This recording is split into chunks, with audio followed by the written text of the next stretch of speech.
Word Balloon is brought to you by the League of Word Balloon Listeners.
Welcome, everybody. It's time for Word Balloon's Big Bout podcast.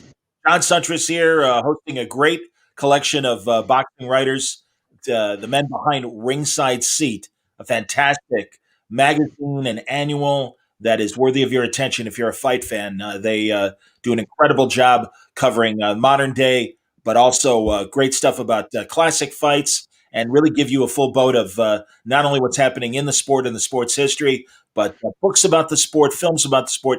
You can't beat it.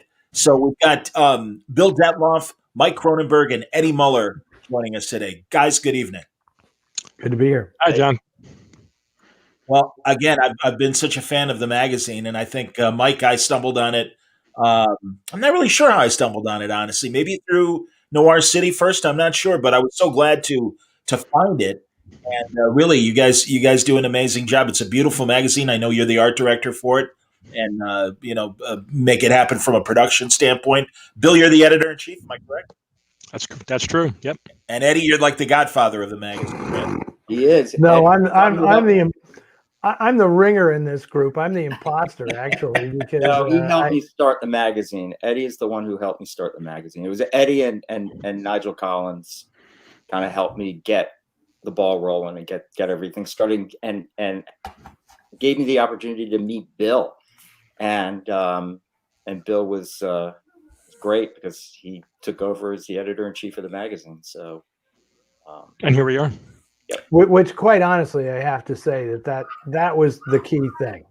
I mean, Bill coming on board to edit the magazine is what made the whole thing take off. If that didn't happen, I don't know if this would have worked. Oh, I agree. I mean, thank you both, but you're too kind, but thank you. Stating facts. I know they're not popular these days, but I'm just stating. It sounds like fake news to me, but I'll go along with it. Here's the cover of the latest issue. This is Ringside 12, and great lead feature about Raging Bull. My God, 40 years ago, Raging Bull was out. Unbelievable. And it's interesting, didn't win Best Picture, but certainly most critics agree, film of the decade. Does the Best Picture ever win Best Picture? I don't know that's ever happened. Everything comes close. I don't even remember what won that year, to be honest with you. And that's a good question. I don't know if it was Gandhi or something like that, or I'm I not sure. I want to say it was Ordinary People. Yes. Maybe. Yes. But, Great film. Yeah, good movie. Which is a really good film. Yeah. Anyway, it's weird. But I'm gonna fill in for Nigel, I guess, because he couldn't join us. So yeah, technical problems. So next time we'll get Nigel on there. We'll make sure that everything is working right for him on his end. That'd be great. Absolutely. No, I'm a longtime fan. Really, guys, I've enjoyed all of your writings. And Nigel, hell, going back to his books and of course his tenure at Ring as well. No, I'm a huge fan and look forward to that conversation. But looking forward to this one as well because I mean, obviously, in every aspect, what a weird year 2020, and boxing was certainly no exception.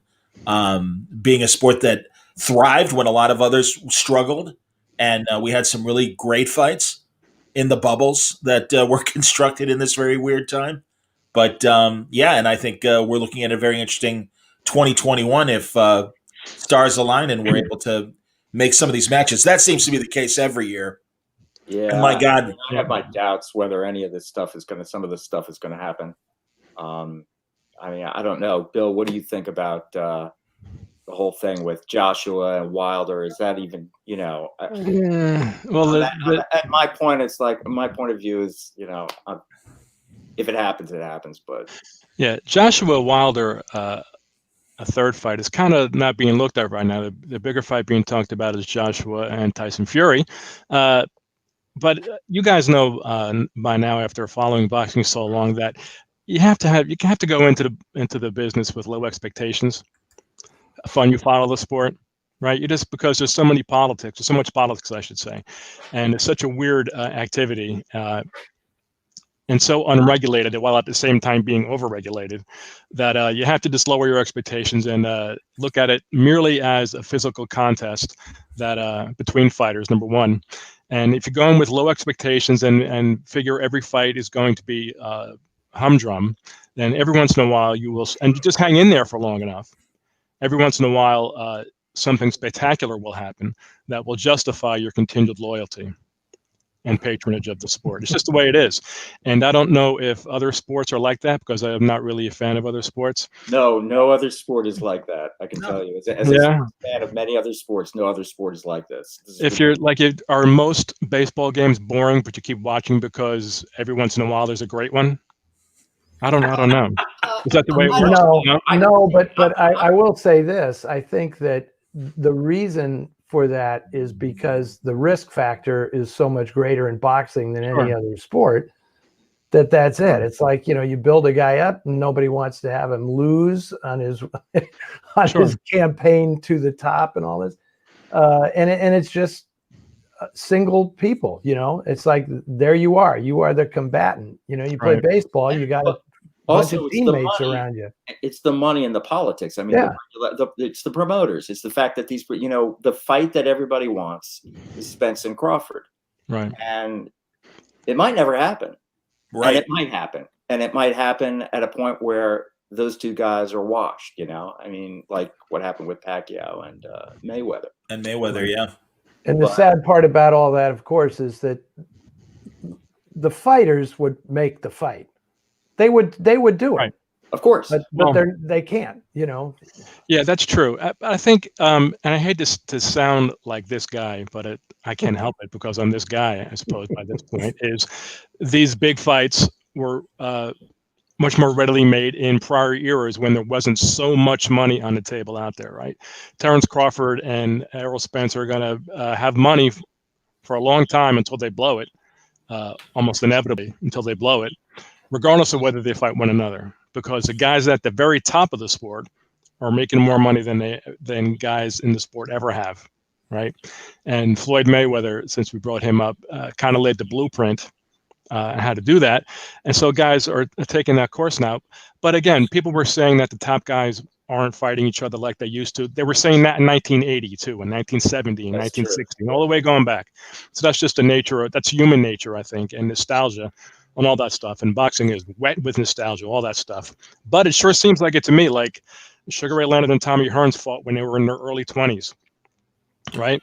Right. And here is Spence and Crawford are not in their early 20s, right? No. And the flip side of that, of course, is guys are fighting very well into their 30s now, and sometimes even into their late 30s. So there's lots to consider. I'm always on the guard against taking the nostalgic route, right? Because every generation's music is the best music that's ever been made. All the new generations of music sucks, and we apply that to athletes and sports and everything. Everything was better than when we were kids. So I try not to fall into that trap. I'm not always successful because it's really hard not to. But a lot of it is nostalgia. So I kind of lost my thread there a little bit, but I guess I'm going to. But what you're saying, Bill, is absolutely true, and it kind of applies to everything because you know, in my role as a TCM host, you think I'm not dealing with people who say they used to know how to make movies and movies are terrible today, you know? Right. And it's like, no, the truth of the matter is, you know, some movies are better than ever. But on aggregate, the majority of the movies that they used to make were all pretty watchable. Okay, I'll buy that. I can't say that about every movie I see today. Sure. Today, I get it 10 minutes and it's like, no, I'm not going to do that. I'm with you. You know, I know, but believe me, Bill, I grew up with that in my house, you know, because my dad was a boxing writer. And if I had to hear one more time about how Henry Armstrong fought 8 times in 1 month. Yep. I heard I would hear the same stories about Henry Armstrong from my dad. So, you know, and it's funny because, you know, I commented on that post about the Bobbitt Norton fight. Mm-hmm. And it took me back when I saw it. It always does. It takes me back to watching it with my father, who was a fighter. And watching that and him saying, that guy's a bum. He is a freaking bum, you know? So it's that, and he would then go into his whole diatribe about how Henry Armstrong, you know, and, you know, he was a killer and, you know, and how many punches he would throw around, you know, and they don't have fighters like that anymore. This is in the 70s. And we're talking about, I'm sitting there watching the golden age of the heavyweights in the 70s, you know? So it is true. You know, if you go back, you know, when you were a kid and when you were young, it's like, that was the best. Exactly. And you know what? In the 70s, nobody was calling it the golden age. Of course not. Nobody was calling it a golden age for heavyweights. Nobody was saying that. The golden age had taken place 20 years before.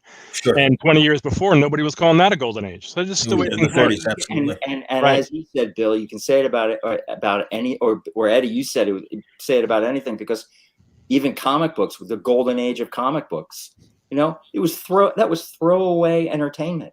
It was tossed away and thrown away, you know?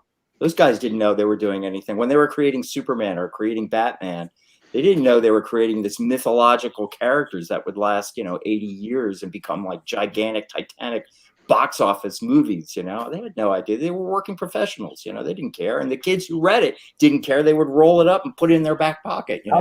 How many comic books a month did Jack Kirby draw? Yeah, right. How many pages? Holy cow. Absolutely, man. Absolutely. You know what's interesting, guys? I love picking up used boxing books. I'm constantly combing eBay and Amazon and all the third-party Amazon merchants for various books. I don't remember the writer's name, but he was from Minnesota, and it was really interesting. It was during the 50s, and he was talking about how now that television had become such a big part of the sport, a lot of decisions that and hinky decisions that they would have gotten away with in the newspaper only era. Now there's real scrutiny and everything. And it was really interesting to read that. And obviously, you know, certainly that led to, you know, the Senate obviously investigating boxing and all the chicanery that happened with the IBC and everything. But I really did. Was that Barney Nagler? It wasn't Barney Nagler. I have Barney Nagler's book, which is, oh my God, I'm so glad I bought that. It's the best $75 I've ever spent. His whole real takedown of that cost $75 now. Huh? Well, I've been carrying that book around with me my whole life. I didn't know it was so valuable.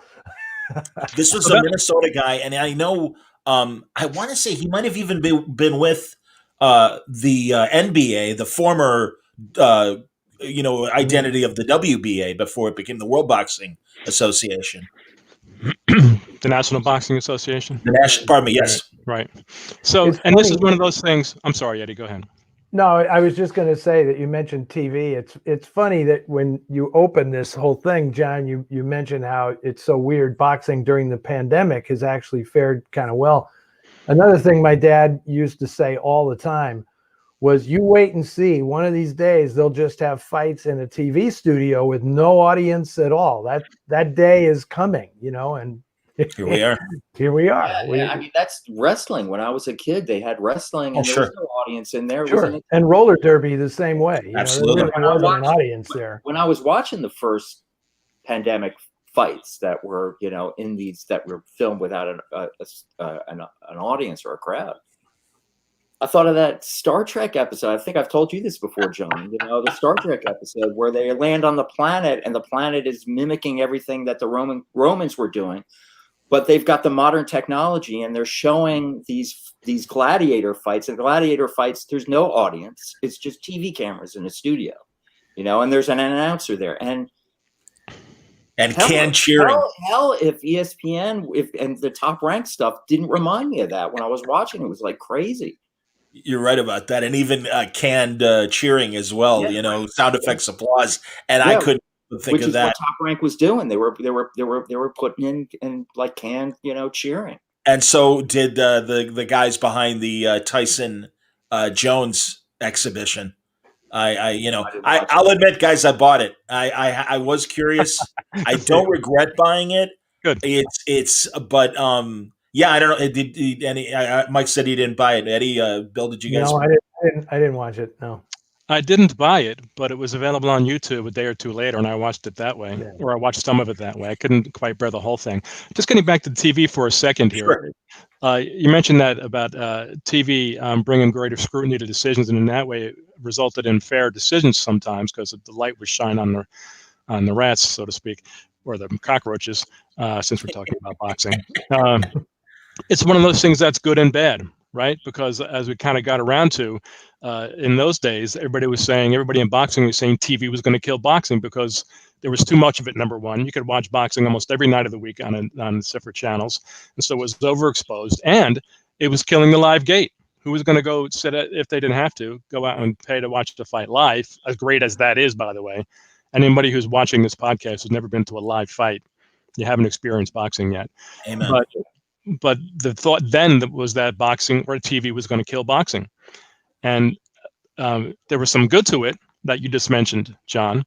And it's also in part the reason that a lot of fighters can make the money they do. There are other factors, of course, in the boxing economy that results in them making less money than they can. And that's all getting back again to boxing politics and how everything is running for short-term gain. But so like most things, the TV in boxing has been both good and bad, I guess. No, and it just seems to always be, the sport changes with every innovation of TV. Sure. Certainly closed circuit back in the 50s, and then leading to pay-per-view now in the 90s. And yeah, now the weirdness of the promoters really being more siloed off than ever before. Yeah. So I was a fan growing up, and I watched it as a fan. But it certainly seems to me that in the last, 15 years, the separation of the promoters and their territories seems a hell of a lot more than it was when I was a kid. It's like crossing the paths. It doesn't happen anymore. Crawford and Spence being the perfect example of the fact that BBC won't even mention Terrence Crawford in any of their broadcasts. Yeah, that's the result of there being more than one successful promoter, right? When there's one guy at the top, he owns everybody. What was Joe Lewis's promoter's name? Mike Jacobs. Mike Jacobs, exactly. Nobody got a title shot anywhere. Unless those guys were connected through the mob, of course. But if there's one top promoter who's ruling the sport and he's got everybody, people fight each other. It's the UFC model, right? Mm-hmm. Dana White owns everybody, so there is no competition, and there's no worry about crossing boundaries. Now we have more than a couple of fairly successful promoters that make money, and they want to keep on making money. So they've all got their slice of the pie and don't want to lose it or give up any of it. But if there's one guy at the top, again, good and bad. If there's one guy at the top, everybody fights each other, but then he's got a monopoly and he can pay whatever he wants and that kind of stuff. So, but again, Arum and King were able to make deals when they were the two. Right now, you had Top Rank was able to do something with PBC when Wilder and Fury fought. Right. Yeah, only for the very biggest fights when they say we're going to make so much money, we're willing to gamble. And then when Lewis and Tyson fought, was the same thing. Leonard Sure. Lewis and Tyson fought, was the same deal. And then we have, of course, competing TV networks thrown in there also, not only promoters. Tyson was a Showtime guy, Lewis was an HBO guy, but for enough money, they're willing to fight each other and put aside their differences and ambitions. Yeah, that was the same thing with Pacquiao and Mayweather, and it ended up Right. being $100 fucking pay per view. That was just Right. Yeah. Right. No shit. Absolutely. No, it, man. And I'll tell you, when the word came out about Pacquiao's shoulder injury, I couldn't help but think of Foreman and Ali and Zaire when Foreman had the cut and they literally had to postpone the fight a month. And it's like, where's that? In, for a lack of a better word, where's the integrity today of like being honest and being like, hey, the guy's not ready. We got to postpone it. Lomachenko and Lopez. Lomachenko afterwards said he had a shoulder injury, right? Or an elbow injury. What do you think of that, guys? Well, that's what he said, but That's fighters, what he said. I know it's Yeah. I don't know if it's true, but it's you're never going to know if it's true. I don't believe Pacquiao was injured either, but you don't know. Really? You're never going to know. Yeah. But there's so much money on the line. Like top level guys like Pacquiao, it doesn't matter if they postpone a fight. But for a lot of guys and there are a lot of them who can't fight exclusively for a living because they don't make enough money, you get a shot for a big money fight. And what are you going to walk away from it? You maybe never get a shot again? Yeah. Pull out with an injury? That's a rough decision. I don't blame guys for going through if they're injured. I'd probably do it too for the right money. Who wouldn't? But I would think that, again, in the case of like Pacquiao and Mayweather, like Foreman Ali, it was so big that you're not going to get a substitute. You are going to wait. I'm not really sure why he didn't. And they were halfway across the world too, Right, exactly. That's another thing too.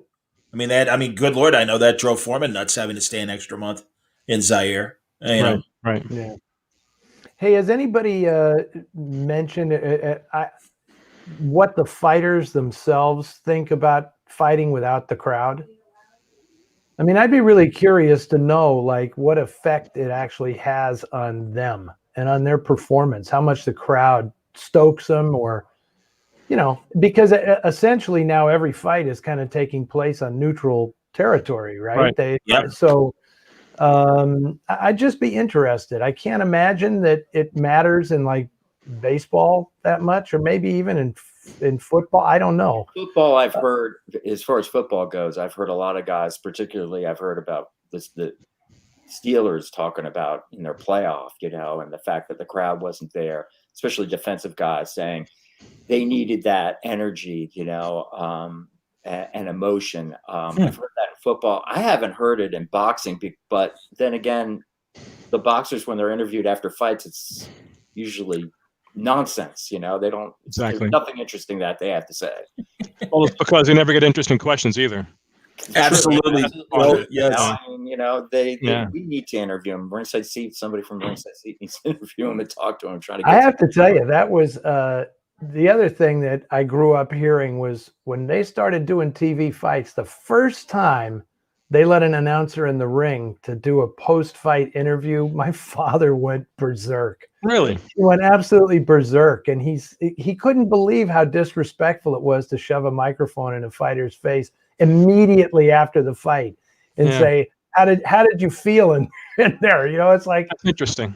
It really, really bothered him because he was a print guy, right? So his thing was, nobody expected him to have a quote from the fighter in the story he was filing for the morning edition.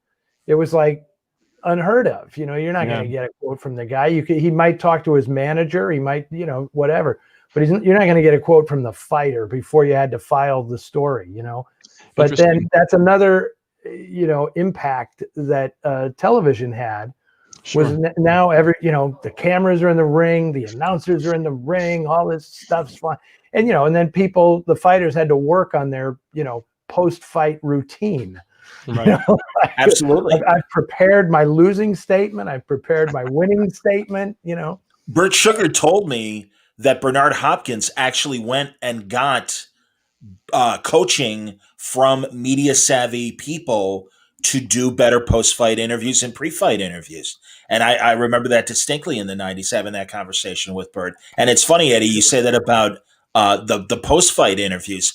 the thing that really blew my mind, and it's been going on for about the last 20 years, is when they go to the trainer during a round, and the sideline reporter's like, "So what's your guy doing?" It's like, you want to get out of my face? My guy's fighting right now. I need to shout some encouragement to him. Get away from me. Yeah, they're doing Blows that. my mind. I know ESPN does that all the time. They have Bernard Ozuna Yes. over in the corner talking, and there's a little side, thing of them on camera as their fighter is going, as their fighter is getting the shit kicked out of them. Right. I mean, it's just. I think Too much. that particular practice bothers me only because there's never because it feels like there should be something interesting that he or she, I guess, could say in that instance, but there never is. So I wouldn't mind that intrusion on that person doing his work if anything interesting or insightful came out of it, but generally it doesn't. No. In my opinion. So, but I understand why they're going for it. There's potential there, it seems to me, but it never seems to come out. About the post-fight interviews, it's interesting. I hadn't considered that, Eddie. So, but you're right. I guess. Well, I remember Don Dunphy going into the ring to interview fighters right after, right?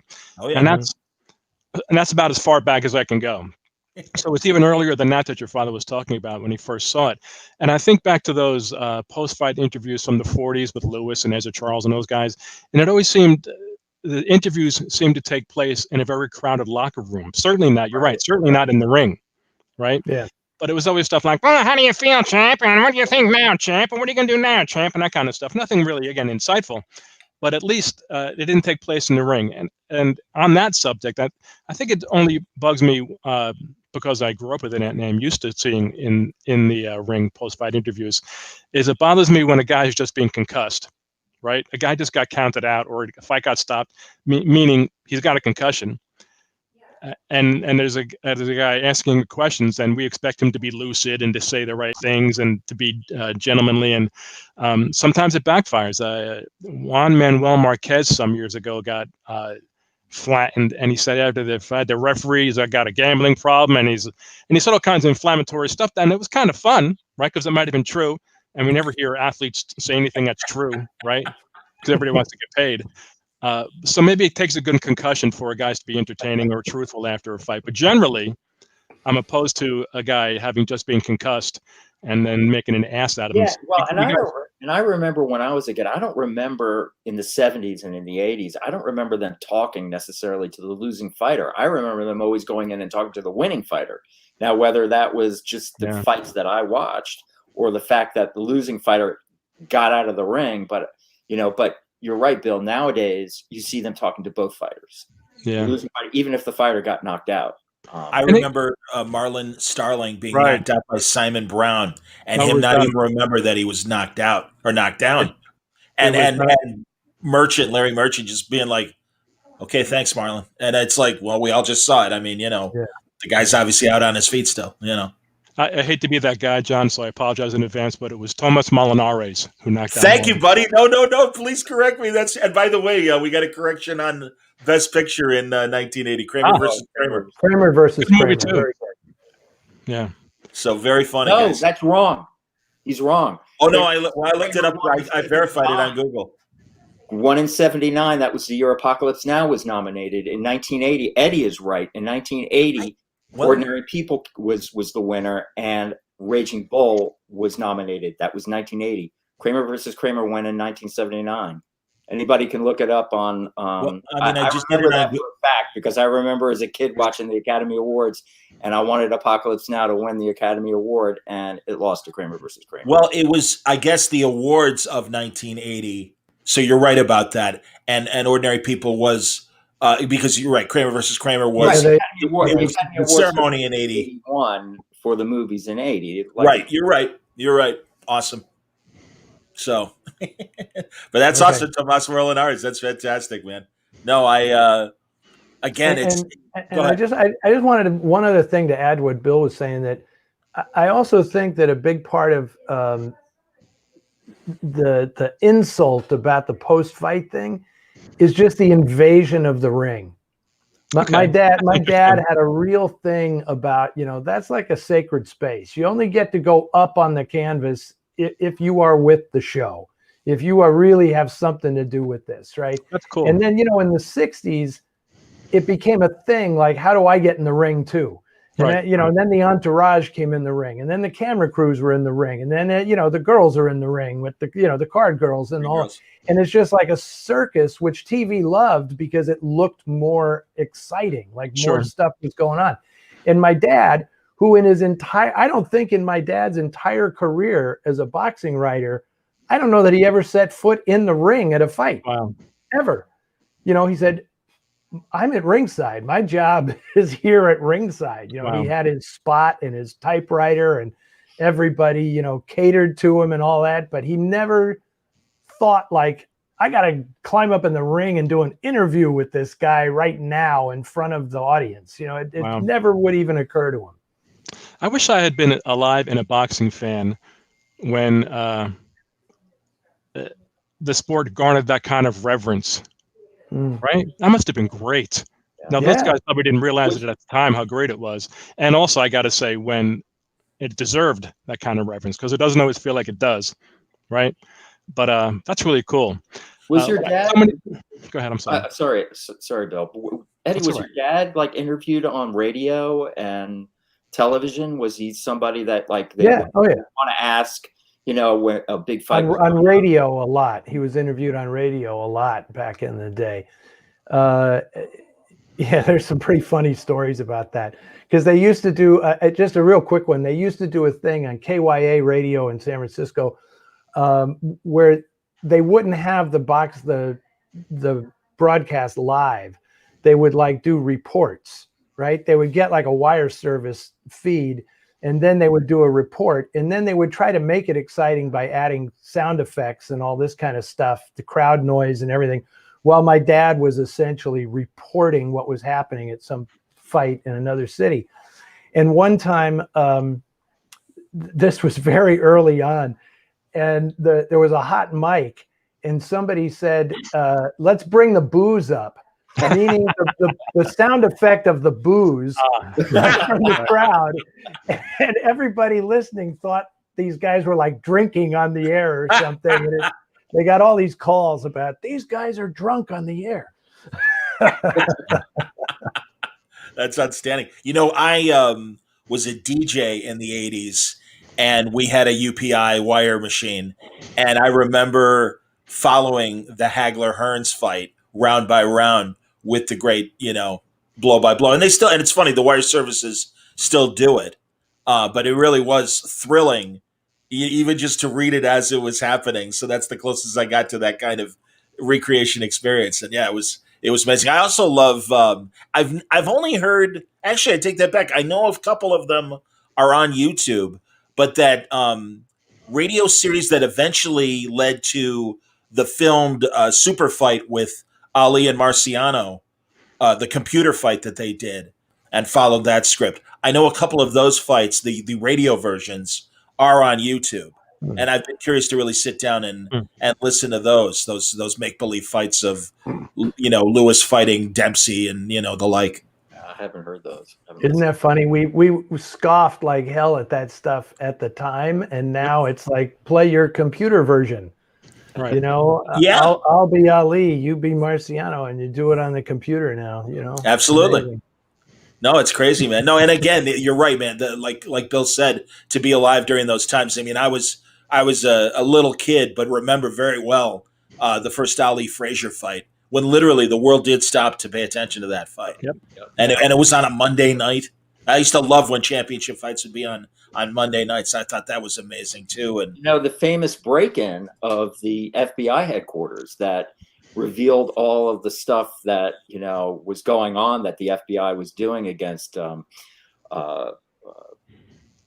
civil rights groups and so forth, SDS and stuff, and they broke in the night of Ali Frazier won. Because they knew everybody would be glued to their radios, everybody would be distracted, and it was a small FBI office, and they so it's there's a great book all about all of that and how they planned the whole thing. The whole thing was planned to happen on March 8th, 1971. Mm-hmm. I also love how Bob Arum was a tax lawyer for the government and saw the receipts on some big fights, and that's what kind of convinced him to become a boxing promoter. But look at these numbers, man. And isn't it? I mean, obviously the kids have been poised to take over for the last 20 years, but it is pretty amazing that Aram is still running things at his age over at Top Rank. And I don't know how much of that is ceremonial and hard. You guys are the ones that cover it day to day. I'll defer to you guys. I don't think it's ceremonial at all. And the interesting thing is, it's got to be 15 years ago when his son-in-law was poised to take over. I remember talking to his son-in-law. Todd DeBuff, am I right? Right, that's him. And it seemed like at that time he was ready to take over. And here we are. And Bob's still kicking and kicking ass. And he's at every fight, too. God, I watch.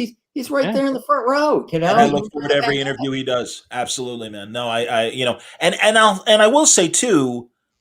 Again, you trust promoters as far as you can throw them, but Eddie Hearn, I do appreciate and find him to be pretty candid as a promoter, and being honest about just the economics and everything, and sadly showing kind of the decline of boxing. And I remember one of the American fights, and they were saying, why didn't you bid for it or whatever? And he's like, it would have been at 4 a.m. our time.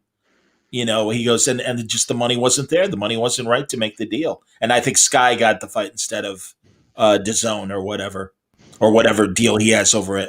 I assume DAZN is also UK. And Sky are the same almost. I think they broadcast they broadcast. I mean, Sky, they're different things, but I think you see the Sky signs and the Sky logo when you're watching the DAZN fight. What do you guys think of the current situation with streaming and seeing a lot of fights in a subscription way rather than even? I mean, God, obviously HBO got out of the business a couple of years ago. Showtime is hanging on. I like it better than pay-per-view. I hate paying for pay-per-view. I hate it. I mean, I don't have the money to go ahead and plunk down $75 for a big fight. Well, and you used to, when pay-per-view first started, you'd get at least 2 or 3 decent fights on the card. And now it's all, padding other than the main event. And Bill, I've done the same thing. What you were saying about the Tyson and Jones fight and everything. There are many pay-per-views that, I'll scan around YouTube, and the next day there might be an Eastern European feed as far as the language it's being broadcast in. But we much like most sports, you don't need play-by-play, guys. You can see what's going on. Exactly. You can figure it out. Right. Kind of like Michael taught me how to pirate fights. So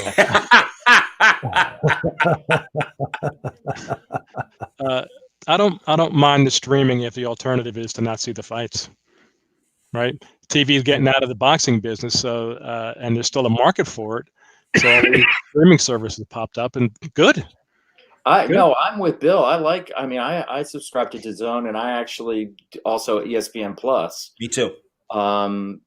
And I get Showtime also, but and I like the fact that DAZN, it's, I forgot how much it is per month, but you're getting a pretty regular stream of fights, with I don't know, maybe 3 big fights per year, maybe, but you're getting boxing at least. Yeah. So I prefer that to having to sit there and pay $75 for a pay-per-view. And what I've noticed in those pay-per-view fights lately over the last couple of years is that the undercards stink. The only thing that's good is the main event, Yeah. And it used to be a big fight. You'd have like a bunch of fights that were really good in the undercard. Absolutely. I remember covering Chavez Frankie Randall too, and after Randall passed last month, I was thinking about that fight, and I know there was I know there was a Terry Norris fight on that card. Maybe I'm misremembering, but there were at least 2 other decent championship defenses going on. Maybe it was Julian Jackson. Yeah, that's what Don King's cards were often good like that because he had so many guys and he had to get them work. Right. And you'd get great fighters like Julian Jackson or Terry Norris fighting deep on an undercard There's nobody in the stadium to watch them. Nobody in the arena to watch them because they're, you know how it goes. Because those guys, people show up for the main event, right? That's right. You're right. And underneath the Tyson main event, you got Julio Cesar Chavez fight. You got Terry Norris, or you got Julian Jackson, like I said, and that's just the way it was. But King had to get those guys fights. Yeah. You know, and that's why his pay-per-view cards were often good. I forget, we talked about this a lot when I was at the ring in the 90s. And I can't remember which promoter, it might have been Aram, or it might have been Main Events. There was a discussion about a Lennox Lewis pay-per-view.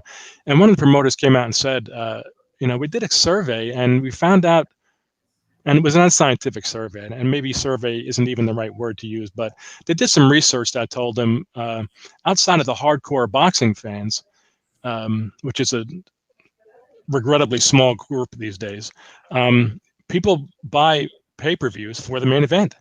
They don't buy the pay-per-views for the undercard. So they're just throwing money away by investing in a good undercard.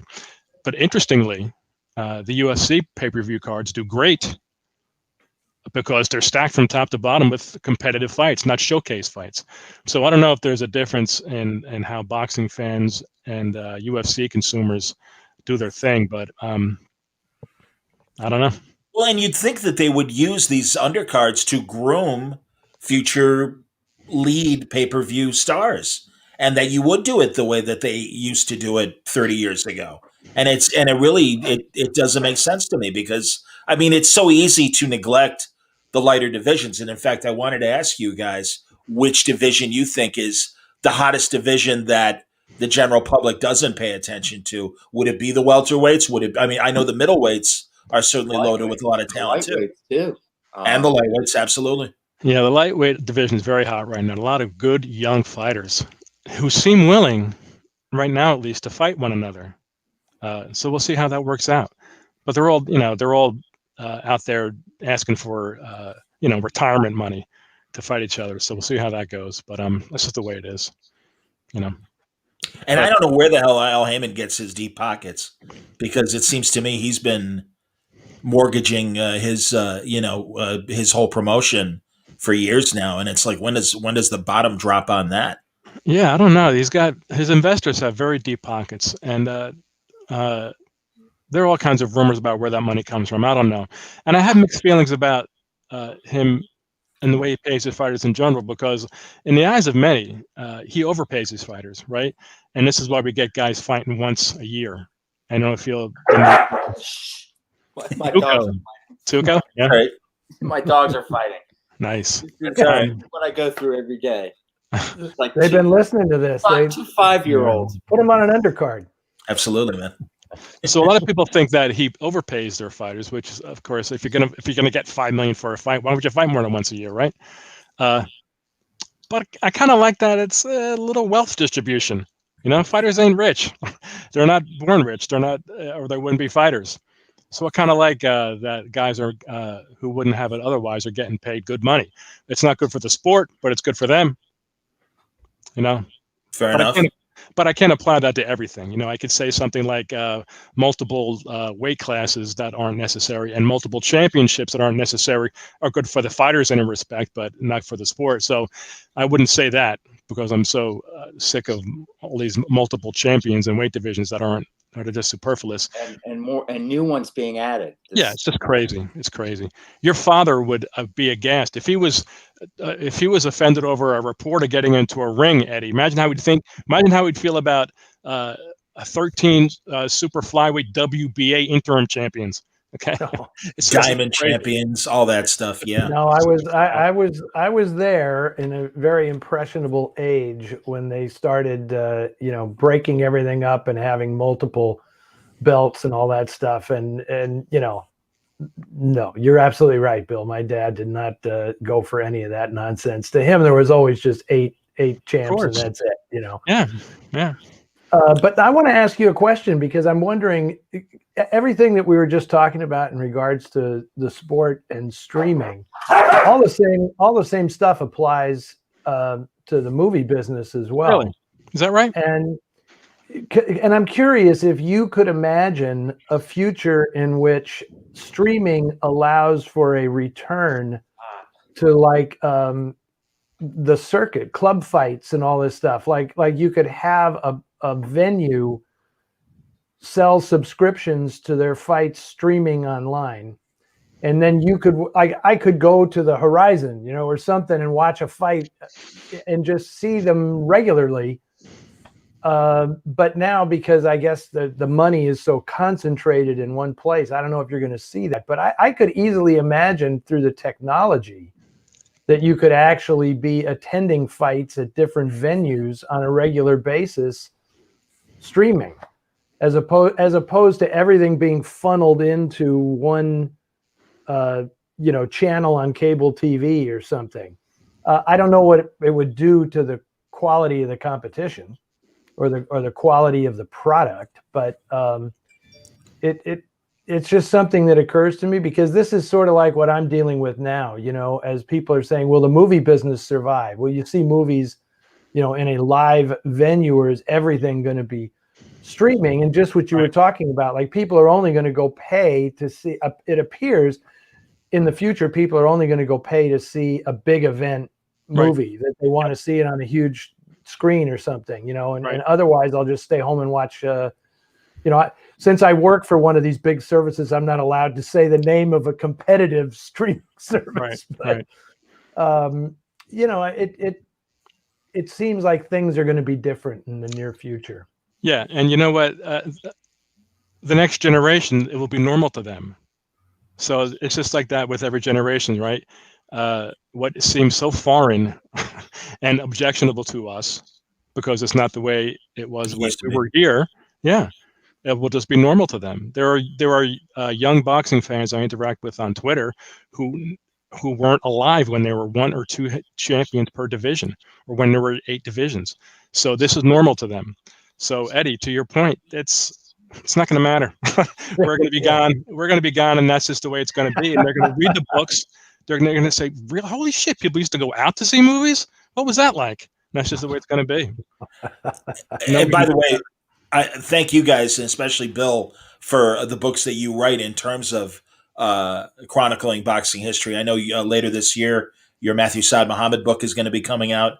Looking forward to that. I love your Ezra Charles book. Absolutely, man. No, I think, again, in both cases, I really think these are champions that could get forgotten by the general public, and they had amazing careers.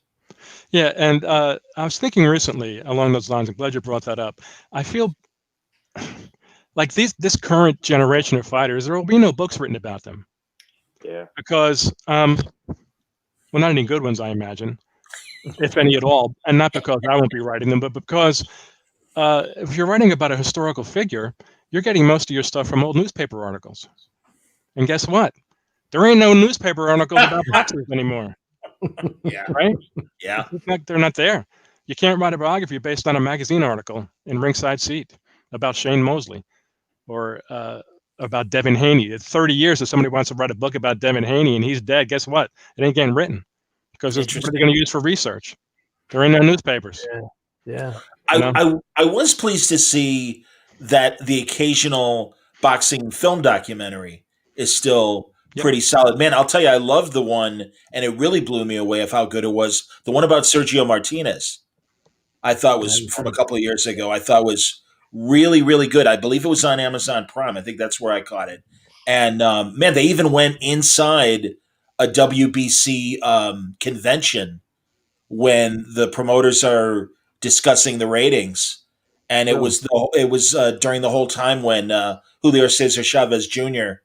and the justification of giving him a belt when Martinez was still middleweight champion and stuff, and they had this great video footage and stuff. So that impressed me. And sadly, much like most subjects and how we've gone from books to film and television and stuff, I think that's likely the path now too for chronicling the history of boxing. Yeah, that's a good point, John. Boxing still lends itself so wonderfully visually. You can never take that away. You can't go into the details in a documentary the way you can in a book, of course, right? Because nobody's going to make an 18-hour documentary about Devin Haney someday, right? So for research purposes, it probably won't be great. But it's all just so great aesthetically Mhm. that it's so great for film. That'll never go away. And isn't it kind of fascinating? The best books about sports are mostly the books written about boxing. Yeah. The same with movies, the best movies, even documentaries, but and feature films about sport is about boxing. It's still compelling enough that artists want to write about it, film it, paint, draw. It's true. Yeah, there's more drama in boxing than in any other sport. I mean, that's it.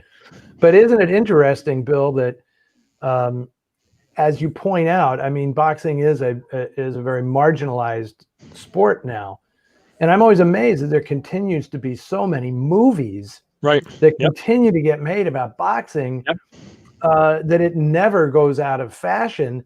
But it intrigues me that more people would probably rather watch a movie about boxing than boxing itself, which defeats the entire drama of it, because you actually don't know how it's going to end when you watch a fight. You're absolutely right, Eddie. But I get it. The whole purpose of watching the fight is you do not know how this is going to end. I completely get what you're saying, but I get why people would rather watch the movie than actual boxing. There's no bullshit in the movie that you got to sit through if it's a decent movie, right?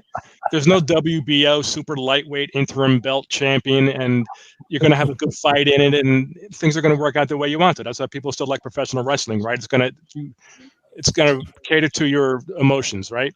And sometimes in boxing, the shitty guy wins, or a fight gets stopped incorrectly, or there's a bad decision, or all kinds of shit can go wrong. That's not going to go wrong in a movie. So I get it's like a film about boxing is, even if it's gritty and grimy and true to life in some ways, it's a romanticized version of real boxing, right? I mean, we all like that shit better than the real thing. That's why we watch films, right?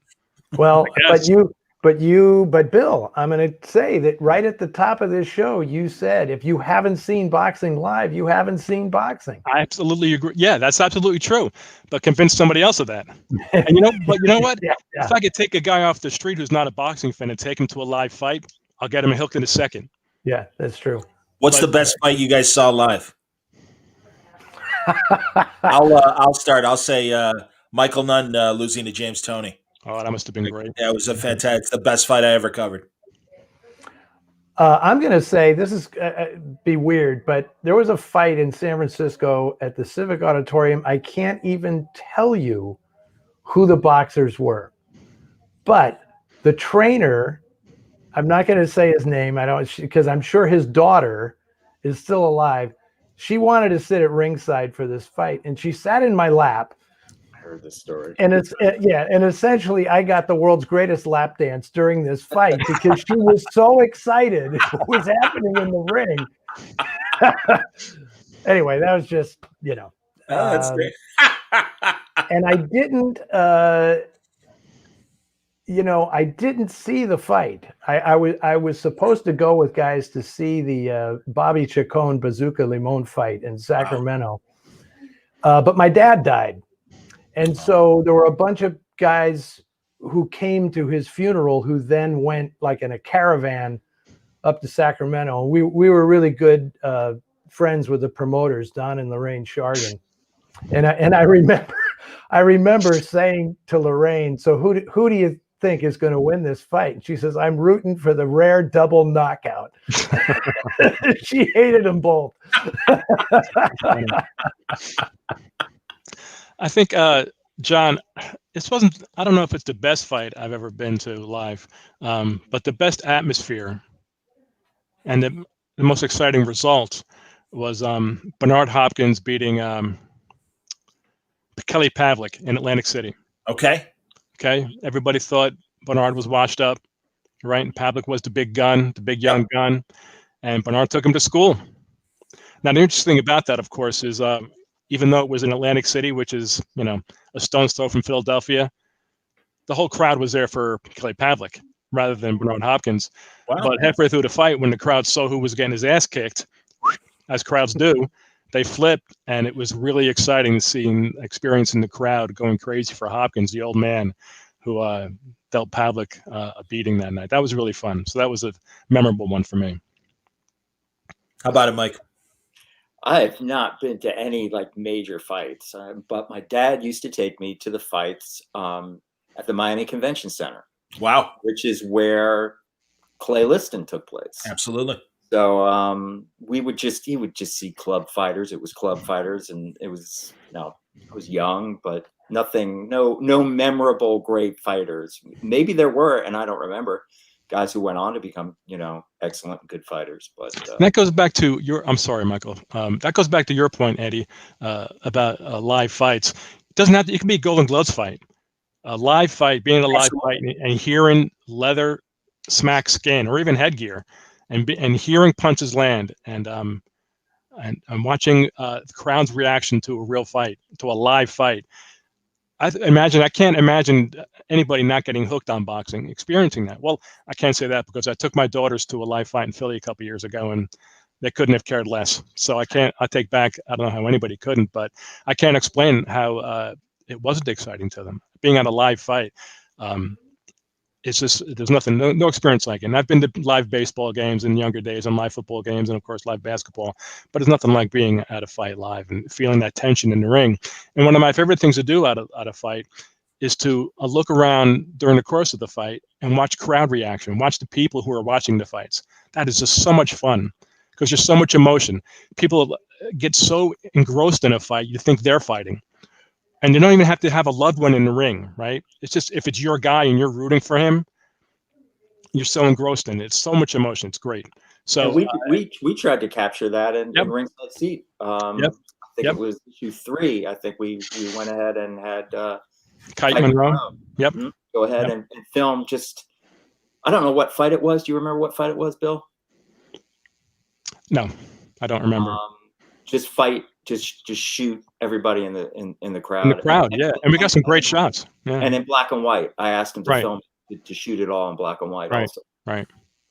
So if anybody watching this hasn't been to a live fight, when all this crap is over and we can get back to normal and go to fights in our hazmat suits, go to a live fight and experience a live fight because there's nothing like it. Nothing like it. Absolutely, man.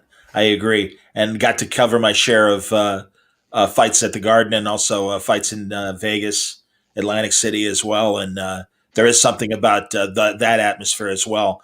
I remember covering Lennox Lewis, Hasim Rahman, the rematch in Vegas.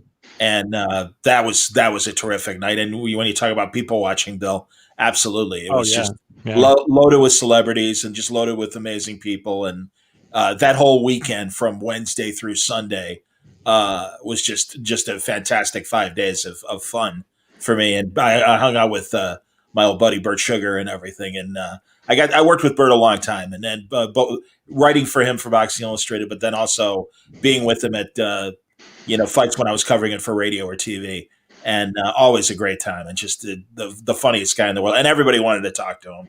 Of course. So we met everybody, and I was kind of his caddy for the weekend and stuff. We did that, and I also remember it was I want to say it was the De La Hoya Fernando Vargas fight. We had Bud Schulberg with us.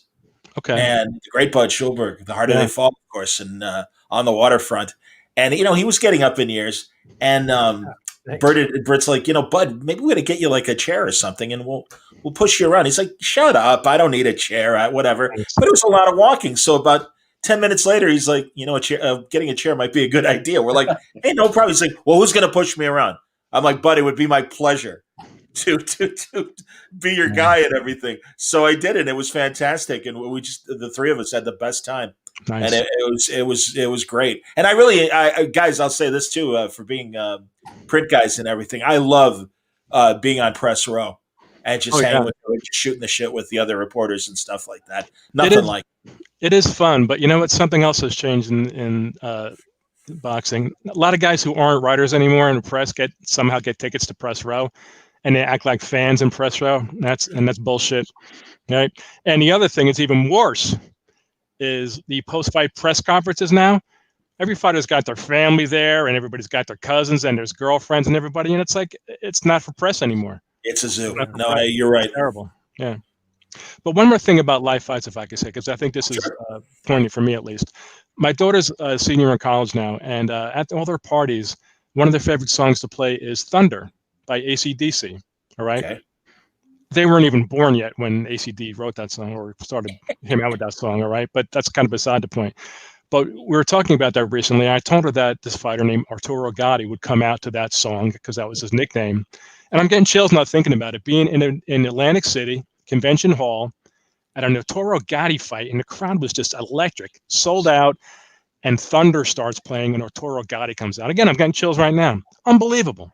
That's and great. I couldn't convey to her what that was like. You know, all she knows is it's a cool song. But picture it blasting, and then Arturo Gatti is coming out of the tunnel, and the crowd, 5,000 people are going insane. There's nothing like that. There can't be. I can't see how there could be. Yeah, I'm envious right now. That's great. Yeah, it was tremendous. I was at the least exciting of the Gatti Mickey Ward fights. I was at the second one, which was still a good fight, right? But nothing like the first or the last one. But anytime you went to a Gatti fight, it was just crazy. It was just so great. If you didn't mind slipping on everybody, all the Guido's hair gel in the crowd. If you could get past that, being at a Gatti fight, the crowds were just, it was so great. And that song came on and he came out, oh, unbelievable. And to my point again, part of the thrill is this guy is willing to put it all on the line, and you have absolutely no idea what's going to happen. Is Gotti going to pull off the greatest win of his career, or is he going to actually die in the ring, which was always a possibility with him, right? It seemed like it, yeah. Amazing, You're right about really. that, man. I've got some images from.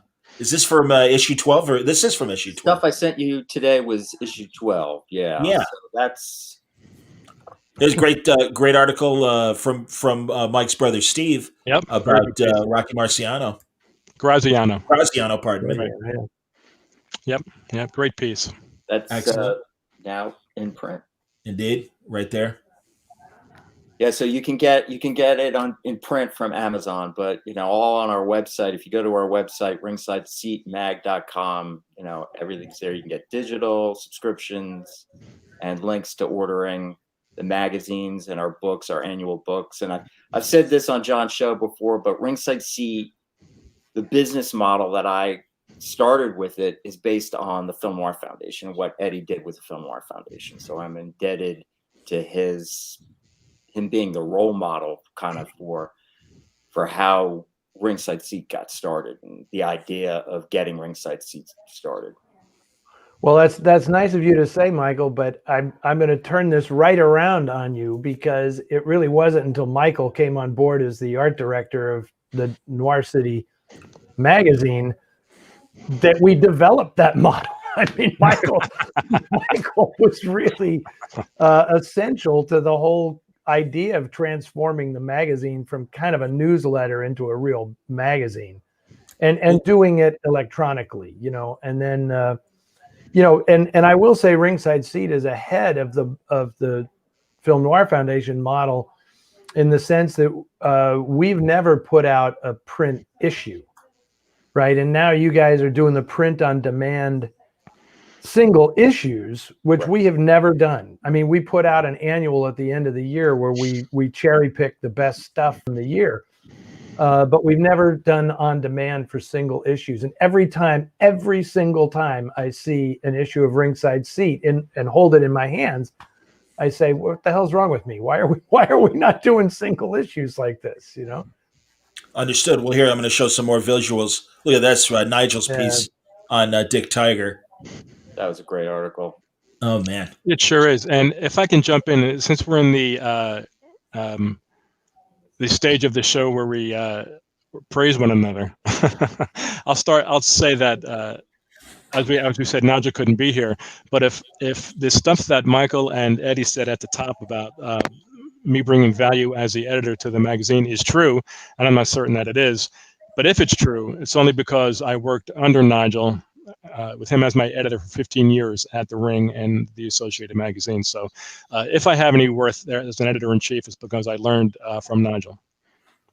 And again, since we're blowing one another here, it's only because of Michael that the magazine looks as good as it does. We could have the greatest writers in the world, and I'm biased, but I think we do, the greatest fight writers anyway, but nobody would be reading it if it wasn't so visually stunning, and that's all Michael's work. Again, that's why I'm happy to like show some of these opening pages and stuff. Yeah, So Babs McCarthy, tell me about Babs McCarthy. That's a great story. Bill, you should probably talk about that. Glenn's. Yeah, Glenn Sharp is a really good writer who's written a couple books, a novel, and then a memoir of his own boxing days. And Babs McCarthy is prototypical sad story in boxing, sad but wonderful. And that's, again, good and bad. And I'll be brief about this. A typical guy who didn't have anything else going on in his life except for the short period of time he was a boxer. And boxing gave him a reason to get up in the morning and to live his life and to hope for something better. Never really achieved anything better, but it gave him a reason to live. And didn't go his way, as it doesn't most of the time for most boxers, even the very good ones. And it ends with him dying under suspicious circumstances. And that wonderful piece has the best conclusion of any, I think, magazine article, any article we've run in Ringside Seat. It concludes perfectly. And I'm not going to say what that last line is, so you'll have to, anybody listening will have to get that issue to read that piece on Babs McCarthy, who you probably almost certainly will not remember as a fighter. But after you read this article, you remember him from the article. Nobody knows who Babs McCarthy is in terms of what he did in the ring. But if you read this piece, his story stays with you. And that's a credit to the writer, Glenn Sharp. And again, the conclusion of that article is the best conclusion, or at least my favorite conclusion, of anything that we've published. That's awesome, man. Here's another great piece that about perfect endings, last bouts, and people that went out dramatically in a good way. And I'm assuming that's Marciano after Don. Was it Don Cocknell? Was that the last? Yeah, Archie. The last. Archie Moore. Archie Moore was his last fight. The Cockle fight was in San Francisco. I have a lot of stories about that one. The Rock was in San Francisco, but I'm not gonna. That was a Candlestick, wasn't it? No, it was at Kezar Pavilion. I mean, Kezar. I meant Kezar. Yeah. Okay. Yeah, that's a really good story too. And the author or the writer of that piece is Ronnie McCluskey. You can see the byline there. And one of the things I like about the crew I have writing for me is they're not all U.S. based. Ronnie's in Scotland, and excellent. I don't know if you would know that if I didn't say it, right? Which is not to say that's good or not, or better or worse. But the point is, he's in Scotland, so has a different point of view, maybe, being in Scotland than he might in the U.S. But he's a terrific writer either way, who always has good ideas for evergreen features like that one. And that was a good one, of course, because, again, we all know how infrequently endings are positive in any area of life, right? There's no such thing as a happy ending, and especially in boxing. But that's a rare look at the times that it did end well for boxers at the end of their careers. The guys who got out on top and on time. Agreed. Absolutely. And then there's also, I got to bring it up, and I'm always fascinated by this amazing fighter from the 20s, and that's Harry Greb. You know what? This is another really good piece by Gary there. You can see his byline, who's a great historian. And when I say historian, I mean like going way back, like to turn of century fighters. And there's currently this feeling about Harry Greb among modern boxing fans that I just don't understand. Many of them are under the impression that because there exists no footage of him fighting, that we can't possibly place him historically at all, never mind high up on the list, which is baffling to me. It's just a big joke on Twitter that people do that we revere him because there's no film of him beating anybody. The guy beat Gene Tunney in Tunney's prime.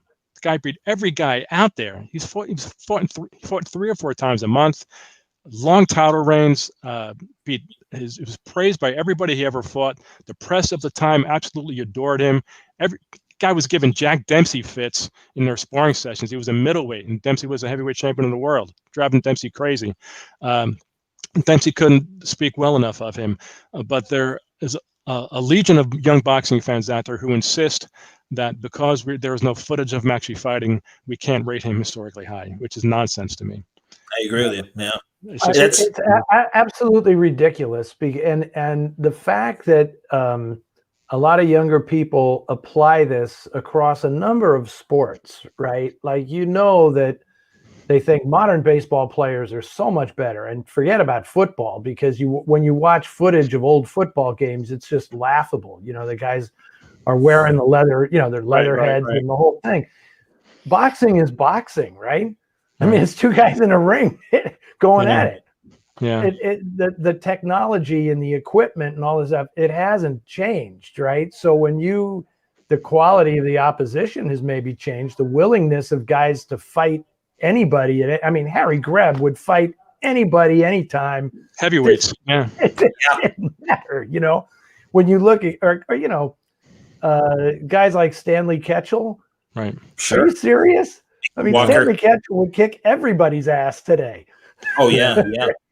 It's so when Roy Jones fought John Ruiz for the heavyweight title, I was working at the Sporting News radio network, and it was funny talking to the hosts who all were like, "That's a big accomplishment," and I'm like, it's John Ruiz. That's what I'm like. At best, he's the 5th best heavyweight out there. I'm like, it's an accomplishment. It's not an incredible. I go and I did. I'm like, Mickey Walker fighting, Schmeling to a draw. I'm like, that's an accomplishment. I'm like, guys, I'm sorry. There are other middleweights that did much better. And Roy obviously being a light heavy, prior to the Ruiz fight and stuff. And forgive me, guys. I have to talk about it because it did sadly make a noise, this Tyson Jones exhibition. And I don't know what the final numbers were, but I'm sure they were equitable to most recent pay-per-views and stuff. And it's really scary because I won't deny, again, from a fan standpoint, it was fun watching Tyson move around the ring. Not so much with Roy Jones, unfortunately, for Roy's point. And I can't deny that I both was fascinated by it, but there is also a part of me that is really scared of watching guys over 50 that are getting in the ring and exerting themselves to that level. And Roy was a classic example of that. I mean, he was just winded after the first round.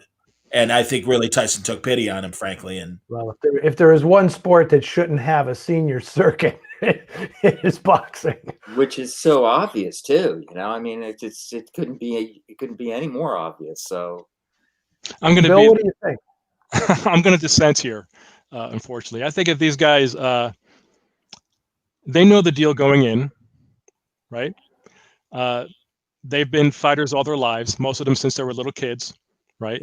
And you can use that argument against them if you wanted to, by the way, because the more you get hit in the head, the more you're going to have brain damage. But a lot of times in other areas, we celebrate older people taking chances and doing things they probably shouldn't do, right? When I see an old guy driving a fast car and he's driving it like a fast car should be driven, I say, good for you, dude. Don't drive that thing like a station wagon. Drive it like a Corvette. That might be a bad analogy, but I feel like if these guys know what they're doing and they're professional fighters and they want to get paid and they're willing to take that risk, right? They want to get paid, of course. And they're willing to take that risk. And they're not fighting young guys. Remember, they're not fighting guys in their prime. yes, They're fighting other old dudes. right. So that kind of evens the score. But Evander at 58, I mean, and again, Bill, I hear you, and was cheering when George Foreman won and beat Michael Moore at 47 and everything. But it's like, 58, Jesus, man. I mean, and Hopkins being competitive to his 50s. And it's happening with other sports too. Look at Tom Brady, right? Look at Tom Brady. Right. He's maybe the best quarterback in football. Now, what is he, 40? 40 what? Right. 40, No, they're throwing pictures up with him and Blanda, obviously. Yeah. So, and part of this, again, is that athletes are staying competitive much later than they used to, right? Across the board. Our father's 50 is not what 50 is today. Exactly right. I agree with that. But the even bigger thing to me is that these guys can get in physical shape and pass a physical, the kind of physical that any younger fighter would pass.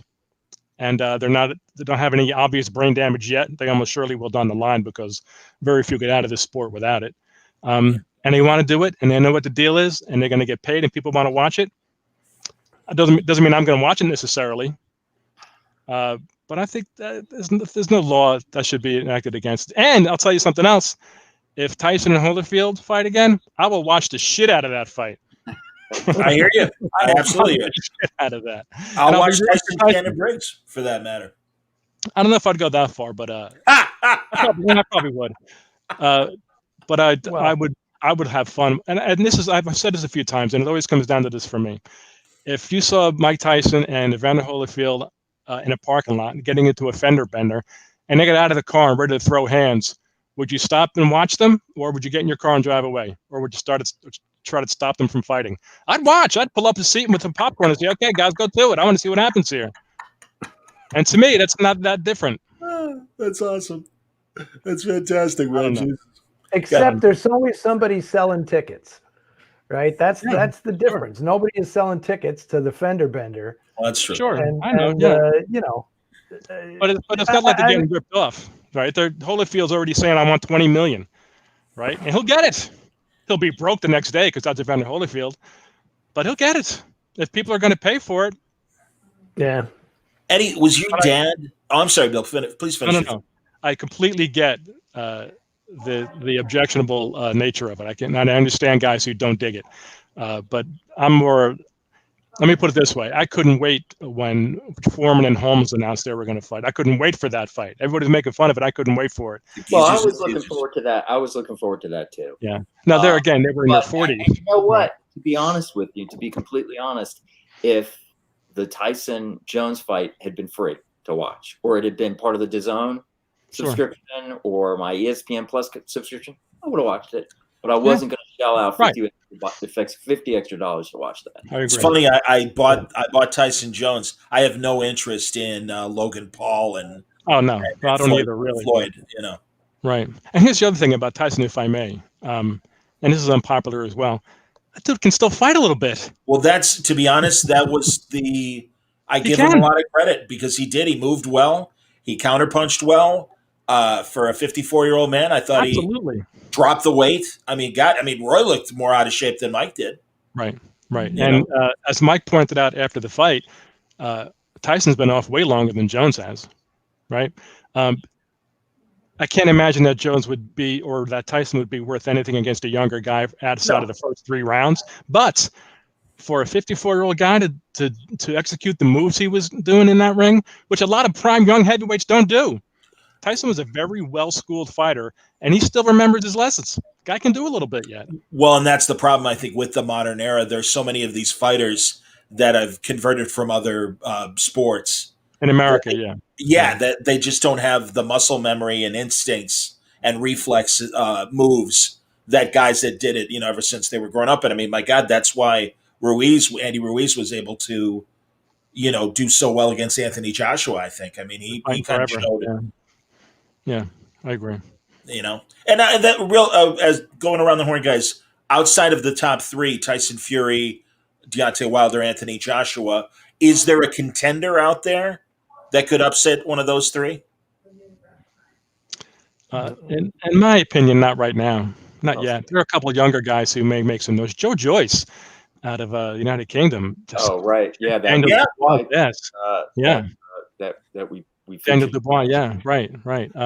But is he young? I thought he was older, actually. Maybe he probably is older. He probably is. Nobody's young in boxing anymore, apparently. This guy's turned pro at 35. I don't get it. Yeah, but I had hopes for Luis Ortiz to another old guy. Yeah, well, and I know exactly. Old. I don't even know if anybody knows how old he is. Exactly. No, I hear you, man. But I thought, given that he was a southpaw and seemed to have enough power and boxing skill, I thought he was going to do a bit more. So Tony says if Tyson Jones can do 1.6 million buys, Tyson Holyfield will break. Absolutely. Tony's a subscriber to the magazine. Oh, that's awesome. Thanks, Tony. Absolutely. Yeah, but I agree with him. And that's a number that any active champions today would love to have. Mm-hmm. Love to have that. No question. Eddie, I was going to ask, was your father... Am I right? Didn't the IBC stuff of the 50s and what led to the Senate hearings and stuff, that kind of broke on the West Coast, wasn't it? I want to say, was Jackie McCoy? Was that the promoter that I think wore a wire and I mean, it wasn't specifically just the West Coast, but yeah, I believe you are right. Yeah. You know what's fascinating about all that stuff is I have one of the things I inherited from my dad was his set of transcripts of the Senate hearings Nice. in organized crime and boxing. And Wow. it's pretty interesting reading because when you just get it, you know, it's just like everything that is happening today. Nobody really wants to watch C-SPAN and see these people and, you know, but it is kind of fascinating when you read the whole transcript and you see just where everybody was coming from. You see the antagonism. You see, like, I remember Carmen Basilio's testimony was just fantastic. Yep. Yeah, it's really interesting. But yes, that was when my dad became very disillusioned. You know, the whole Jim Norris thing and it was rough. My dad's big thing, he always was lobbied for a federal boxing commission. That's what he always wanted to see. He thought, because then otherwise the crooks are just going to run state to state. You got to have a federal boxing commission. And his big thing was he believed that every promoter should pay into a pension fund for boxers. That was his big deal, you know. Never happened. Of course, that's a pipe dream. Yeah, people are still talking about it. Yeah, it's not going to happen. Not going to happen. Yeah, John McCain was trying to make that happen even in the 2000s when I was working at Sporting News Radio. Well, there you go. This was my dad's thing in the 1950s. So you can see it's just not going to happen. No, it's not. It's never going to happen. It's actually kind of a subplot of the novel that I'm working on, the third boxing novel that I'm working on. Bill, I don't know if you ever read my first one, The Distance, because the heavyweight champ in that book is Ezzard Charles. Really? Oh, that's awesome. And, so obviously, go ahead. But I had to change the name. The whole thing was written as Ezzard Charles and the Cincinnati Cobra, and I did the research and I had his correct guys handling him and the whole thing. Wow. And then at the very end, the publisher said, "You can't do this. You gotta change it," because and so he became Chester Carter. Wow. And instead of the Cincinnati Cobra, he became the Jacksonville Jaguar. That's great. It's so funny that you say that, Eddie, because I don't know if it's that book, but at some point when I come across books that I know I should read and that I want to read, but I haven't read yet and don't own yet, I would come across them online. I'll take a snapshot on my phone, and so I have a photo of it to remind myself this is one of the 13,000 books I want to read that I haven't read yet. Yeah, one of your books is one of them, and the reason I took it was not because we had this association through the magazine, but because of the piece you wrote about your father that was in what was the second issue? Second issue, yeah. Wow, really great. And I have to confess, not only didn't I know you personally then, I had never heard of you. And that's just because I'm not a movie guy. I'm not a TV or movie guy. But I was kind of blown away by how good the writing was. Oh, thank you. And I said before about Glenn Sharp's piece that the last line was my favorite last line of anything we published. The last line of your piece, if you remember it, I'm sure you probably do, Lauren's a close second. And I can say that now because it stuck in my head so much because it was so damn good. It was just perfect. And Tony saying you read it. Yeah, good. Hey, Tony, thank you. That's awesome, man. Very cool. Yeah, when you're ready for the third book, Eddie, you got to come back and talk about that. Absolutely. Yeah, I got to finish it first. Then He's already promised that he's going to feature an excerpt in Ringside Seat. Nice. Oh, that's great, man. Hey, fantastic. That's wonderful. Oh, if you want an excerpt, you can have the excerpt now. Well, I mean, there's enough of it written. And we talked about it. It's better to do excerpts when there's a book to go buy immediately after reading. So when you're ready, the excerpt, and I'm going to illustrate it. Fabulous. Very exciting. Like the old Esquire, the old Esquire story where they'd have fiction and they'd have illustrations to go with it. Guys, it's like my favorite booth at San Diego Comic-Con. There's an art dealer that all he has is illustrations from the magazines of the 40s through the 50s and just unbelievable paintings and drawings of these beautiful illustrations that be in magazines. Just I spent hours there, literally. Yeah, that's the best. That is You the should best. show. We should show before we go is the next issue, and Bill has put together an amazing lineup of stories. I've got the list up here, but Bill, if you know it, if you know it by heart, if you want to talk about what's in the issue, because it's really great. Issue 13, yeah. Issue 13, yeah. If you want to show the cover, John. Do I have the cover? I forgive me. I sent the cover to you. Oh yeah, you did. You know something? Give me a second, and I will have it in a moment. Yep. I'll start talking in the meantime, and I don't have it memorized because I'm old and my memory sucks. But I anticipated you might ask me that, Michael, so I have it here on my phone. And these are the stories in the next issue of Ringside Seat. Nigel Boxing. Listen to me. He should change his name to that. That's his Twitter handle, isn't it? Nigel Boxing. That's Nigel Boxing. Nigel Collins got a great feature about the villains of boxing over the years, which is always fun to do. Don Stradley, who, if anybody out there, if you're watching this, you've read Don Stradley, you know what a great writer is. He's writing about a corrupt Boston promoter and his connections to the mafioso, which is always fun also. Jason Langendorf is doing a piece that I always come back to, and we all should come back to, and I guess we probably do reflexively, that explores why champions always go broke. Why does it happen to fighter after fighter after fighter, and decade after decade after decade? It just never stops. These guys earn millions and millions of dollars and they go broke. Evander Holyfield made $300 million in his career and he claimed bankruptcy. How does that happen? And why does it keep happening over and over and over? So Jason, who's a wonderful writer, and if you read Ringside Seat, you know that, is doing that feature. That's a great idea for a story. Yeah. Yeah, it's something we see over and over. Fighters are always broke. Joe Louis is broke, right? Joe Frazier, the greatest fighters we could think of, broke. Sugar Robinson died broke. All these great fighters. Yeah. And I should say that we shouldn't single out fighters because it's the same thing with these guys in the NFL, but whose careers only last like 3 years on the average, so you can kind of see it. But just guys who Joe Louis fought for 30 years, right? Broke. There was an ESPN 30 for 30 that was called Broke. And it was Is that right? Yeah. Yep. It's just you're right about that. About football players who went. There you go. Well, all those Duva fighters that Shelley Finkel watched over their money and tried to set up with, pensions and just annuities and still heartbreaking. Absolutely. And it's not exclusively sports, because it is a thing where there's somebody who is so famous and is the pinnacle of this, the entourage that always forms, right? But I mean, even like actors, like I was stunned when I found out that Robert Mitchum, his financial guys stole all of his money. Yeah. Jesus. This was way back, in the early 50s. Wow. And you get a lot of people around you that you can't trust, and you don't. And when you make that much money so suddenly, it doesn't mean anything. Right. So you just throw a lot of it away. Yep. And especially when you come from an environment where there ain't none. Yeah, exactly. Right. Exactly. If any of you have read Mike Tyson's autobiography, wow.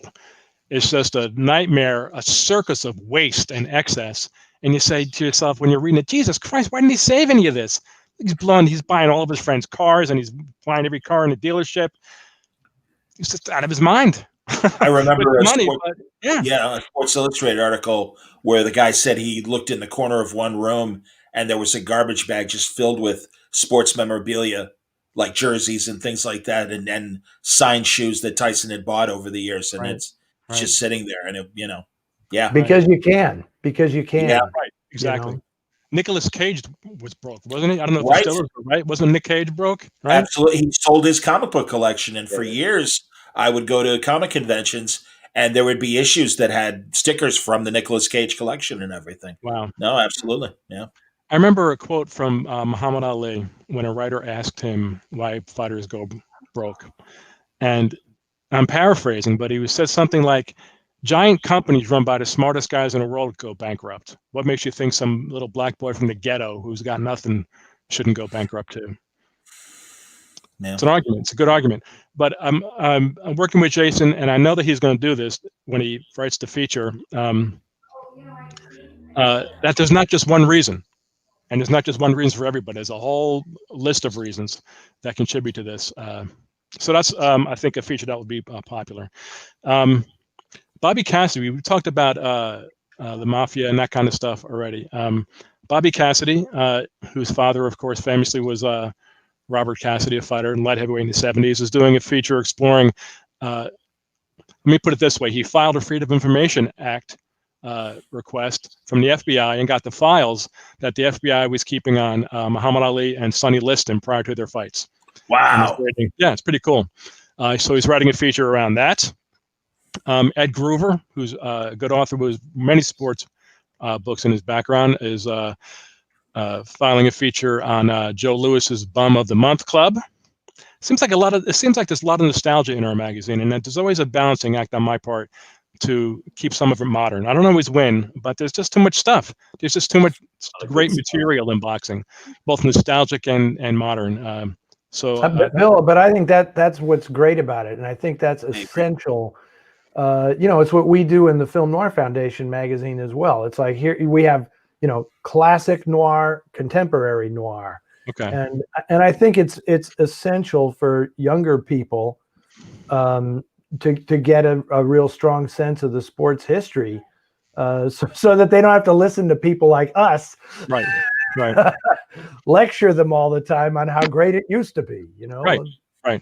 I agree with you. It's such a colorful past. Absolutely, it's what kept me fascinated by it, and I'm glad I spent my time writing about it, and it's why I still love to talk about it, even in this capacity. So no, I think but Eddie's our cover story is about the modern fighters. Right. Absolutely. It's another feature by Ronnie McCluskey, and he writes about boxing's best technicians, who are the best technical boxers in the game today. And he makes a strong case for every one of these guys who appear on the list. And those guys aren't the most popular frequently in our sport. That's kind of changing, I feel like. Like Canelo Alvarez is on the list, who's a wonderful boxer, and could have competed in any era, in my view. He'll fight anybody. That's the thing about Canelo. He wants to fight everybody. Yeah, he does. And also gives a full effort, unlike a Mayweather Jr., who would, as great as an amazing technician, taking nothing away from his talent, but would only give you as much as he needed to score a win. And I really feel like Canelo gives it all and gives a full action fight, as well as being a great technician. Yeah, I agree. He steps on the gas. Yeah, he's not always content just to get it, and he'd like to stop you if he could. But what's interesting about it is that he's a great technician, and he's also superstar in terms of in boxing terms, right? Yes, which is different than superstar in Hollywood terms, I guess, or movie terms, right? But absolute killer in terms of his box office appeal and the money he's making, and he's an outstanding boxer, technical boxer. Great. So that's interesting. But anyway, Ronnie's a very good piece, which again is on the cover this issue, selects and rates the best technical boxers in the business. Very cool, man. Issue 13 coming next month. Yep. In February. That's great. Guys, honestly, this has been a great conversation. I really appreciate you taking the time and talking. And I think 2021, I'm hoping some of these fights happen and the momentum continues. Boxing's at it's always in a weird point. Like you said before. Remind me when it hasn't been in a weird point. Exactly right. You're right. 25 years ago, I remember Johnny Saraceno, me, and Bert Sugar talking about, can you remember it ever being this bad? And this was 1995 or 94, somewhere around there. So yeah, I know what you mean. Yeah, I guess. But that's why we love it. Yeah, and no matter how bad it gets. The only time in my life I ever remember anybody saying that there was a renaissance when it was kind of happening was that 70s era when all those guys came out of the Montreal Olympics. That was right. Yep. Sure. 76. Yep. Absolutely right. Rocky came out. Right. The Spinks brothers and Leonard and Howard Davis. Yeah, absolutely, man. Yeah. And it was the same time that Michael's favorite boxing movie came out. Rocky, right? Absolutely. That helped a lot. It helps. Steve is going to write a piece like a piece all about the making of Rocky. Well, we were really going to do that. So we're lucky in that the end of the Ali era, the Leonard, Hearns, and Hagler eras began, So that was a nice extension. And then into the 90s with the Tyson era. So we really did have a nice stretch of 20 or so years. Well, the guys in the '84 Olympics also, that was a big deal when they ended up winning all the medals in the Olympics. Sure. That team did very well too. Yeah, I wish. Just thinking about this now, when you mentioned Rocky and all this stuff, I wished we had iPhones back then so that I could have gotten shots of my old man when I go to the movies with him. And I took him to see Rocky. I took him to see Raging Bull, all this stuff. His reactions to these movies. I mean, Raging Bull especially, because he did not understand Scorsese's aesthetic, let's say. Okay. It's rather operatic approach to depicting boxing. So my dad's actually in the audience yelling, "Stop the goddamn fight!" That's funny. That's funny. That's fantastic. Oh my God, man, LaMotta. We encountered him in the 90s, and well, it took a lot to get my dad to see the movie because it was about Jake LaMotta, and he immediately, just like Don says in the piece, it's like, who would make a movie about that asshole? Exactly. Right. It's a great piece by Don, isn't it? Yeah. Everybody should read Don's piece because he really kind of like lays bare all that stuff, because so much has been forgotten. And it's like when people think of Jake LaMotta, they think of the movie and they think of Robert De Niro. And, Don really kind of tells it like it is, and he gives a great perspective. Yeah, it proves also that if you live long enough and you outlive everybody who knew you when you were a scumbag, they just forget, and the people who replaced them don't know. Yep. When I was at the last time I was at the International Boxing Hall of Fame banquet several years ago, LaMotta was there, barely alive. He got the biggest hand of the night when he was introduced because nobody there was around when he was a scumbag. Exactly.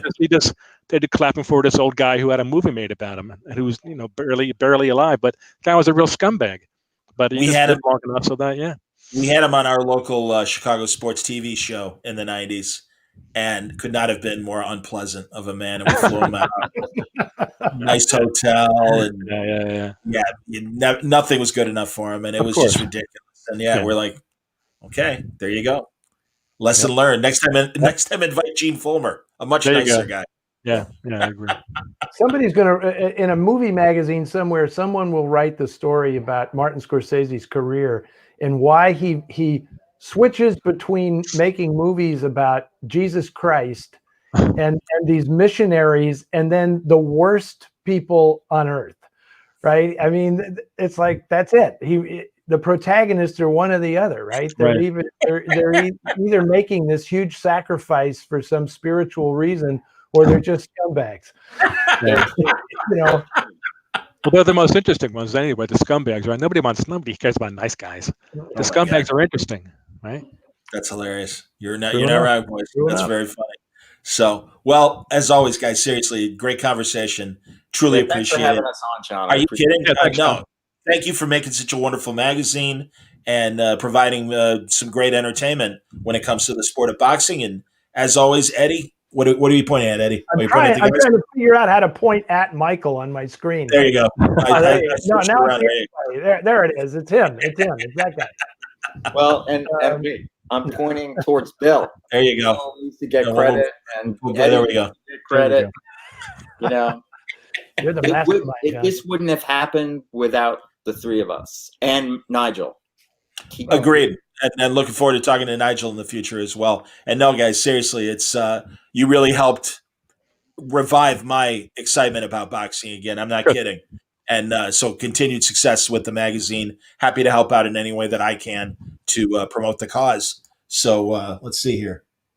Yeah, there you go. And then I was just checking to see if anybody else had. Okay. Mike says that LaMotta, of course, comes off as a scumbag. So in real life, true. There you go. Very funny. And I think Bill. I think correct me if I'm wrong. And Don wrote and said in his piece that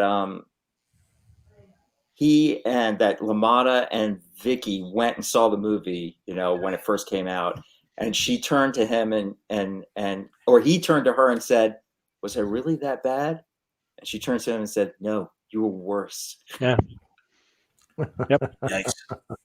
Well, thanks again, stuff. John. Thank you guys, and thank you, George, for enjoying it, and everyone else who was watching tonight. And really, I appreciate the conversation, boys. Until next time, everybody, more great Word Balloon Live coming next week.